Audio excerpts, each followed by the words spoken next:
कहानी की शुरुआत होती है ड्वाइट नाम के एक बेघर आदमी से। उसे जब भी कोई ऐसा घर दिखाई देता जिसमें कोई नहीं रहता तो वो अंदर चला जाता। इस वक्त वो इसी तरह किसी के घर में घुसकर बाथरूम में नहा रहा था। तभी उसे दरवाजा खुलने की आवाज सुनाई दी। वो समझ गया कि घर के मालिक वापस आ चुके हैं और तुरंत खिड़की से कूदकर वहाँ से भाग गया। वो ऐसे ही इधर से उधर भटकता रहता है, बस जिंदा रहने की कोशिश में। थोड़ी देर बाद उसे एक गाड़ी दिखी जो खस्ता हालत में बिल्कुल खाली थी। किसी ने उस गाड़ी को छोड़ दिया था मानो वो कोई कबाड़ हो। लेकिन ड्वाइट खुश था क्योंकि उसे अब रहने की जगह मिल गई थी। उसने उस गाड़ी के अंदर ही रहना शुरू कर दिया। शाम को वो बाहर गया और डंपस्टर्स में से बचा खुचा खाना उठाकर खाने लगा। फिर वो अपनी गाड़ी में लौट आया, कुछ किताबें पढ़ी और सो गया। ऐसा लगता था मानो इस आदमी की जिंदगी का कोई टारगेट ना हो, लेकिन वो 20 साल से किसी के जेल से बाहर आने का इंतजार कर रहा है, सिर्फ इसलिए कि उसे अपने हाथों से मार सके। अगली सुबह एक पुलिस ऑफिसर एडी वहाँ आई।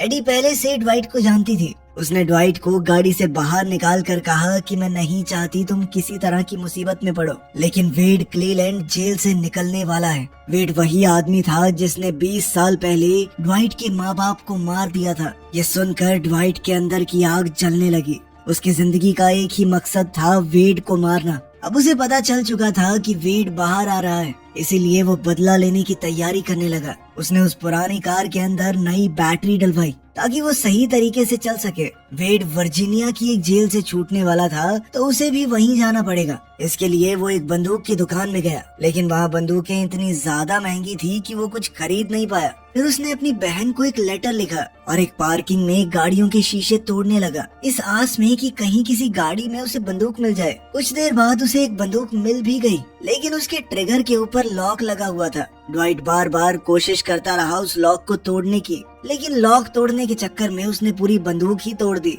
फिर उसने सोचा कि बंदूक से नहीं, हाथों से मारूंगा उसे। तो वो बिना बंदूक के ही वर्जीनिया निकल गया। वहाँ जाकर उसने जेल के बाहर इंतजार किया ताकि वो देख सके कि वेड कब बाहर आएगा और कहाँ जाएगा। थोड़ी देर बाद एक लिमोजीन जेल के गेट पर आई और वेड बाहर निकला। वेड का परिवार उसे देखकर बहुत खुश था। सबने उसे गले लगा लिया। ये देखकर ड्वाइट रो पड़ा। वो आदमी जिसने उससे उसके माँ बाप को छीन लिया अब अपने परिवार के साथ मौज मार रहा है।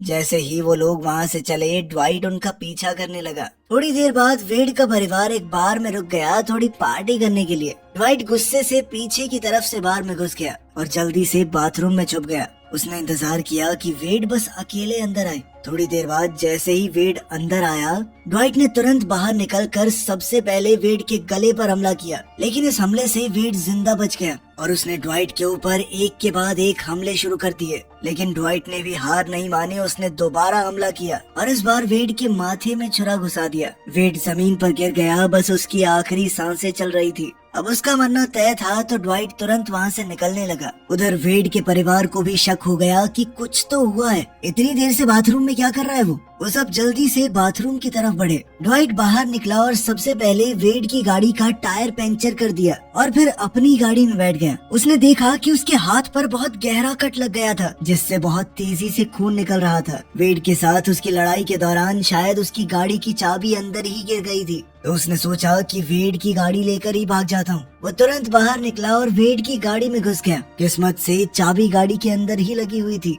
उसने जल्दी से गाड़ी स्टार्ट की और वहाँ से भागने लगा। थोड़ी देर बाद उसने महसूस किया कि गाड़ी की पिछली सीट पर कोई तो है। उसने गाड़ी रोकी। पीछे से एक लड़का बाहर आया जिसका नाम विलियम है। विलियम जोर से चिल्लाकर बोला कि तुमने वेड को क्यों मारा। इस पर ड्वाइट ने कहा कि वेड ने मेरे माँ बाप को मारा था, अनाथ बना दिया मुझे।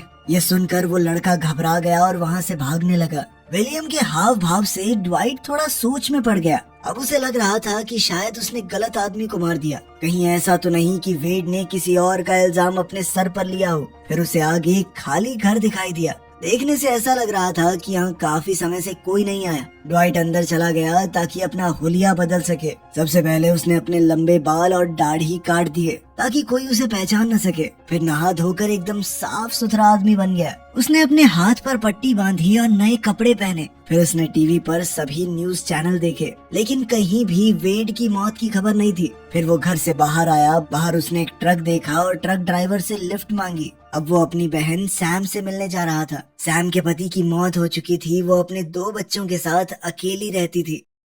थोड़ी देर बाद ड्वाइट उसके घर पहुंच गया। सैम अपने भाई को इतने समय बाद देखकर बहुत खुश हुई। कुछ देर बाद वो दोनों एक रेस्टोरेंट में खाना खाने गए। फिर अचानक ड्वाइट ने बताया कि मैंने वेड को मार दिया है, वही आदमी जिसने हमारे माँ बाप को मारा था। ये सुनकर सैम बहुत गुस्सा हो गई, लेकिन अंदर ही अंदर उसे थोड़ा सुकून तो था कि उन दोनों को अनाथ बनाने वाला आदमी अब मर चुका है। सैम ने बताया कि वेड का परिवार हमारे पड़ोस में ही रहता है। वो बहुत अमीर लोग हैं, मौके मौके पर मुझे नीचा दिखाते रहते हैं, खासकर अपनी उस लिमोजिन कार की हेकड़ी बहुत दिखाते हैं वो। थोड़ी बातचीत के बाद ड्वाइट को समझ आया कि क्लीलैंड परिवार बहुत ज्यादा ताकतवर है। अब जब उसने वेड को मार दिया है तो वो चुप तो नहीं बैठेंगे, जल्द ही वो उसे ढूंढते हुए उसके पीछे आएंगे। तभी उसे ध्यान आया कि हम दोनों तो बाहर हैं, बच्चों को कौन देख रहा है। ये सोचकर ही वो दोनों बहुत घबरा गए और तुरंत घर की तरफ भागे। सैम अंदर गई तो देखा कि बच्चे बिल्कुल सुरक्षित थे, लेकिन अब वो डर चुकी थी और गुस्से में बाहर आई। उसने ड्वाइट को थप्पड़ मारा। उसने कहा कि सब कुछ एकदम ठीक चल रहा था, तुमने दोबारा हमारे परिवार को मुसीबत में डाल दिया। अब मुझे कुछ समझ नहीं आ रहा कि क्या करूं। ड्वाइट ने कहा कि मैं सब कुछ संभाल लूंगा, लेकिन तब तक के लिए तुम्हें यहाँ से जाना होगा बच्चों को लेकर। उसने सैम से कहा कि अपना सामान पैक करो और बच्चों को लेकर पिट्सबर्ग चली जाओ। जब तक मैं सब कुछ ठीक नहीं कर देता वापस मत आना। सैम को भी समझ आ गया कि उसके बच्चों की सुरक्षा सबसे जरूरी है। उसने सामान पैक किया और वहाँ से निकल गई, ड्वाइट को वहीं अकेला छोड़कर। अब ड्वाइट को ये पक्का करना था कि उसकी बहन के पीछे कोई नहीं आएगा। सबसे पहले उसने घर चेक किया, फिर उसने सोचा कि अगर वेड के परिवार ने हमला किया तो वो अपना बचाव कैसे करेगा। लेकिन घर में कोई भी हथियार नहीं था, और तो और उसकी बहन शायद चाकू भी अपने साथ ले गई थी। जो छोटी मोटी चीजें उसे मिली उनसे ही ड्वाइट ने अपना जुगाड़ किया और इंतजार करने लगा। जैसे ही रात हुई उसने एक गाड़ी की आवाज सुनी। वो तुरंत खिड़की की तरफ भागा। जैसे ही उसने बाहर देखा तो उसने वेड के दो भाइयों को देखा। उनका नाम टेडी और कार्ल था। वो दोनों ड्वाइट की गाड़ी में ही वहाँ आए थे। ड्वाइट समझ गया था कि ये लोग हथियार लेकर उसकी पूजा करने तो आए नहीं, उसे मारने ही आए हैं। वो तुरंत ऊपर गया और बाथरूम की लाइट ऑन कर दी, साथ ही पानी भी जला दिया, ताकि अगर वो लोग घर में आए तो सीधा ऊपर चले जाएं, ये सोचकर कि जो भी है ऊपर ही है, नीचे इधर उधर ना ढूंढे। लाइट ऑन करके ड्वाइट ने फिर से खिड़की से देखा और वो समझ गया कि दोनों भाई अलग अलग रास्ते से आ रहे हैं, एक मेन गेट से और दूसरा बैक गेट से। फिर ड्वाइट नीचे आकर हॉल में सोफे के नीचे छुप गया। दोनों भाई घर के अंदर आ गए और धीरे धीरे ऊपर जाने लगे। अब ड्वाइट के पास मौका था भाग जाने का। जैसे ही वो बाहर आया उसने देखा कि कार्ल ने तो मुझे देख लिया है। कार्ल के हाथ में शिकार करने वाला तीर कमान था और वो लगातार ड्वाइट पर तीर चलाता रहा। ड्वाइट भागकर अपनी गाड़ी में बैठा और जल्दी से गाड़ी दौड़ाने लगा, लेकिन इस हबड़ा दबड़ी में उसने टेडी को टक्कर मार दी। इसके बाद टेडी जमीन पर गिर पड़ा। ड्वाइट तुरंत गाड़ी से उतरा, टेडी को उठाया और कहा, जल्दी बता तुम लोग मेरे पीछे आए हो या मेरी बहन के पीछे। लेकिन टेडी बेहोश हो चुका था, वो कुछ नहीं बता पाया। फिर ड्वाइट ने टेडी की बंदूक उठाई और देखा कि कार्ल उसके पीछे आ रहा है। ड्वाइट ने गोली चलाई तो कार्ल छुप गया। अब ड्वाइट जल्दी से टेडी को उठाकर अपनी गाड़ी में डालने लगा, लेकिन जैसे ही वो फ्रंट सीट में बैठने लगा, कार्ल ने उसके पैर में एक तीर मार दिया। अब ड्वाइट का खून बहुत तेजी से बह रहा था। उसने घायल हालत में ही गाड़ी शुरू की और वहाँ से भागने लगा। कार्ल उनके पीछे भागता हुआ चिल्लाता जा रहा था, लेकिन ड्वाइट नहीं रुका। वो दूर निकल गया। बाहर जाकर उसने सबसे पहले बेहोश हो चुके टेडी को बैक सीट से खींचकर ट्रंक में डाल दिया। ड्वाइट को इस वक्त बहुत ज्यादा दर्द हो रहा था। उसने कोशिश की अपने पैर से तीर को निकालने की, लेकिन वो आसान नहीं था। फिर वो उसी हालत में स्टोर तक पहुंच गया। अपने घाव को छुपाते हुए उसने कुछ दवाइयां और थोड़ा सामान ले लिया ताकि तीर को निकाल सके, लेकिन इस सब के बाद भी वो तीर नहीं निकाल पाया। खून बहुत तेजी से बह रहा था। उसे लगने लगा कि वो कभी भी मर सकता है। आखिर में उसे हॉस्पिटल जाना ही पड़ा, लेकिन डॉक्टर से मिल पाता उससे पहले ही बेहोश होकर गिर पड़ा। जब उसकी आंख खुली तो उसने देखा कि वो एक बेड पर पड़ा है। उसका इलाज हो चुका था और उसके पैर में स्टिचेस लगे थे। ड्वाइट का पैर अभी पूरी तरह से ठीक तो नहीं था, लेकिन फिर भी वो अस्पताल में रुक नहीं सकता था। वो बाहर आया और जल्दी से अपनी गाड़ी के पास पहुंचा। उसने डिक्की के पास थोड़ा खटखटाया, जिसके बाद टेडी जोर जोर से चिल्लाने लगा। इसका मतलब साफ था कि वो भी जिंदा है। फिर उसने जल्दी से अस्पताल वाले कपड़े भी बदल लिए। सब ड्वाइट के प्लान के हिसाब से ही हो रहा था। अब ड्वाइट सीधा अपनी बहन सैम के घर गया। उसने सबसे पहले घर के अंदर खिड़की दरवाजे लॉक कर दिए ताकि कोई बाहर से अंदर ना देख सके।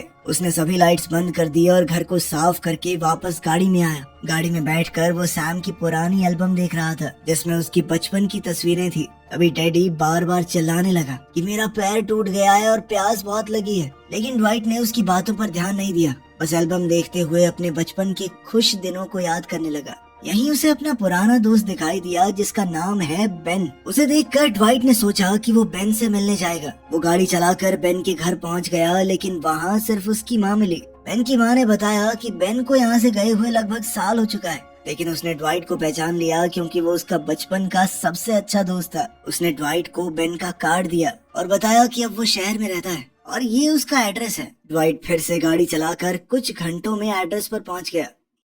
वहाँ उसे एक लड़की मिली जिसने बताया कि बेन अभी काम कर रहा है, रात को लेट तक चलेगी शिफ्ट, तभी फ्री होगा। तब ड्वाइट बाहर आया और बेन की गाड़ी देखकर इंतजार करने लगा। लगभग आधी रात को बेन बाहर आया और दोनों अपनी जिंदगी के पुराने लम्हे याद करने लगे। फिर ड्वाइट ने कहा, देखो मेरे पास ज्यादा समय नहीं है, मैं तुमसे मदद लेने के लिए यहाँ आया हूँ, मुझे एक बंदूक चाहिए। बेन समझ गया कि बात कुछ तो सीरियस है। उसने ड्वाइट से कहा, घर चलो। इसके बाद दोनों घर की तरफ गए। घर पहुंचकर बेन ने उसे बंदूक दी और पूछा, तुझे चलानी आती है ये? इस पर ड्वाइट ने जवाब दिया कि नहीं, आती तो नहीं है, पर मैं काम चला लूंगा। इस पर बेन बोला कि मेरे घर के आसपास कोई नहीं है, पीछे वाले बेड़े में तुझे सिखा सकता हूँ गोली चलाना। इस पर ड्वाइट ने कहा कि मैं तुझसे पहले ही बहुत मदद ले चुका हूँ मेरे भाई, और परेशान नहीं करना चाहता, मुझे सिर्फ बंदूक चाहिए। उसने बंदूक ली और वहाँ से निकल गया। जाते वक्त उसने एक पानी का कैन भी लिया ताकि टेडी को दे सके। जैसे ही उसने डिग्गी खोली, टेडी बाहर आया। तब उसने ड्वाइट को बंदूक के साथ अपने सामने खड़ा हुआ देखा। टेडी ने तुरंत पानी पीना शुरू कर दिया।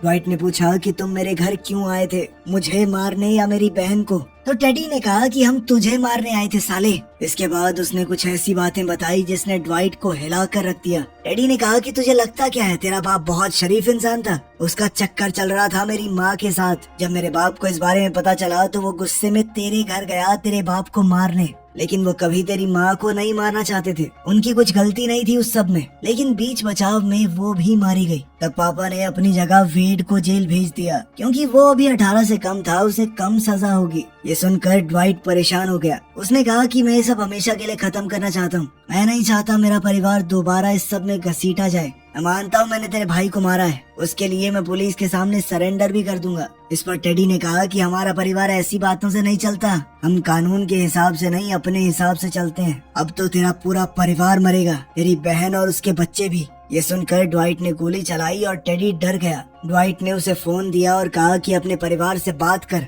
और कह उनको कि मैं आ रहा हूँ सब कुछ खत्म करने के लिए, आगे किसी को कुछ करने की जरूरत नहीं है। टेडी ने कॉल करके उनसे बात की।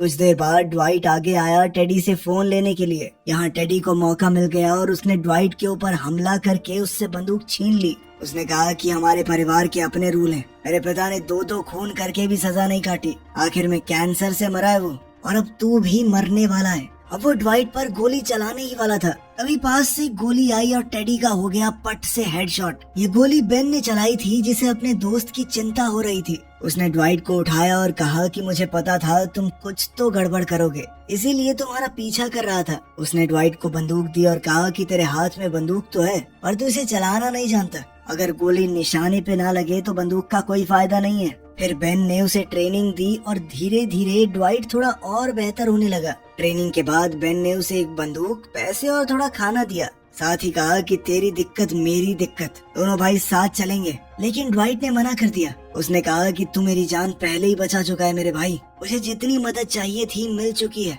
अब हमारे रास्ते अलग हैं और तेरे पास जो मेरी फोटो है ना उन्हें भी जला देना। ये कहकर ड्वाइट चला गया, लेकिन बेन फिर भी उसका पीछा करने लगा। लेकिन थोड़ी देर बाद उसकी गाड़ी अचानक रुक गई। जब बेन ने बोनट खोला तो पता चला कि ड्वाइट ने जानबूझकर बैटरी खराब कर दी थी उसकी गाड़ी की। ड्वाइट जानता था कि बेन उसका पीछा नहीं छोड़ेगा और वो उसे किसी भी हालत में मुसीबत में नहीं डालना चाहता। दूसरी ओर ड्वाइट काफी आगे जाकर खाना खा रहा था। इसके बाद ड्वाइट हिम्मत बटोर कर क्लीलैंड फैमिली के घर में ही घुस गया। उसने बंदूक हाथ में लिए हुए लोगों को ढूंढना शुरू किया, लेकिन वहाँ पर कोई नहीं था। थोड़ी देर बाद उसने सभी हथियार इकट्ठे किए और नदी में फेंक दिए ताकि उन लोगों के पास कोई हथियार न रहे। फिर वो वेड के पिता की कब्र पर गया, वही आदमी जिसने उसके माँ बाप को मारा था। ड्वाइट जानता था कि एक मरे हुए आदमी को तो वो कुछ नहीं कर सकता, लेकिन उसने फिर भी उस कब्र पर पेशाब किया क्योंकि ये सब कुछ उसी का किया धरा था। फिर उसने टेडी की लाश निकाली, घर के पीछे जो खड्डा खोदा था वहाँ खींच कर ले गया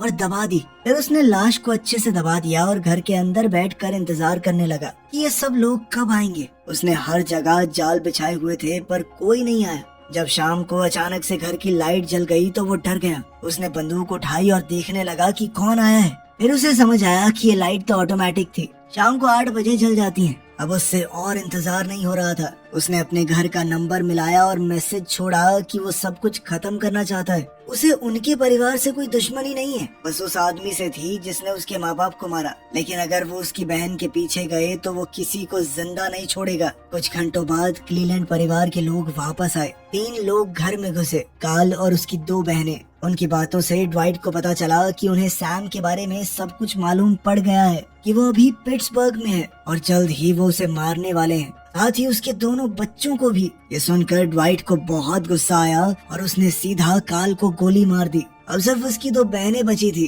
ड्वाइट ने कहा कि मेरा कोई इरादा नहीं है तुम्हारे पूरे परिवार को खत्म करने का। मेरी दुश्मनी सिर्फ तुम्हारे बाप से थी, लेकिन मेरी बहन के पीछे जाके तुमने बहुत बड़ी गलती की। तभी अचानक विलियम वहाँ आया और उसने ड्वाइट को गोली मार दी। ड्वाइट को गोली बेशक लगी थी पर वो अभी भी जिंदा था। दोनों लड़कियां चिल्लाई और विलियम से कहा कि जल्दी खत्म कर दो इसे, लेकिन विलियम गोली नहीं चला पाया। तब सच्चाई सामने आई कि विलियम दरअसल ड्वाइट का ही सौतेला भाई है, क्योंकि ड्वाइट के बाप का उनकी माँ के साथ नाजायज रिश्ता तो था ही, और उसी वक्त विलियम पैदा हुआ था। ड्वाइट ने उसकी बंदूक छीन ली। उसके पास चांस था कि वो विलियम को मार दे, लेकिन उसने विलियम को जिंदा छोड़ दिया। दोनों औरतें ये सब कुछ देख रही थी। तभी उनमें से एक ने सोफे के नीचे से मशीन गन निकाली और धड़ाधड़ फायरिंग शुरू कर दी। कुछ देर बाद वहाँ तीनों की लाशें पड़ी थी। कार्ल और उसकी दोनों बहनें मारी गई, सिर्फ विलियम जिंदा था। कुछ समय बाद पिट्सबर्ग में सैम के घर एक आदमी अखबार लेकर आया। उस अखबार में लिखा था कि सब मारे गए, मतलब अब सैम के पीछे कोई नहीं आएगा। ड्वाइट ने अपना बदला तो लिया ही, साथ ही अपनी बहन को भी हमेशा के लिए महफूज कर ये दिया। थी आज की कहानी।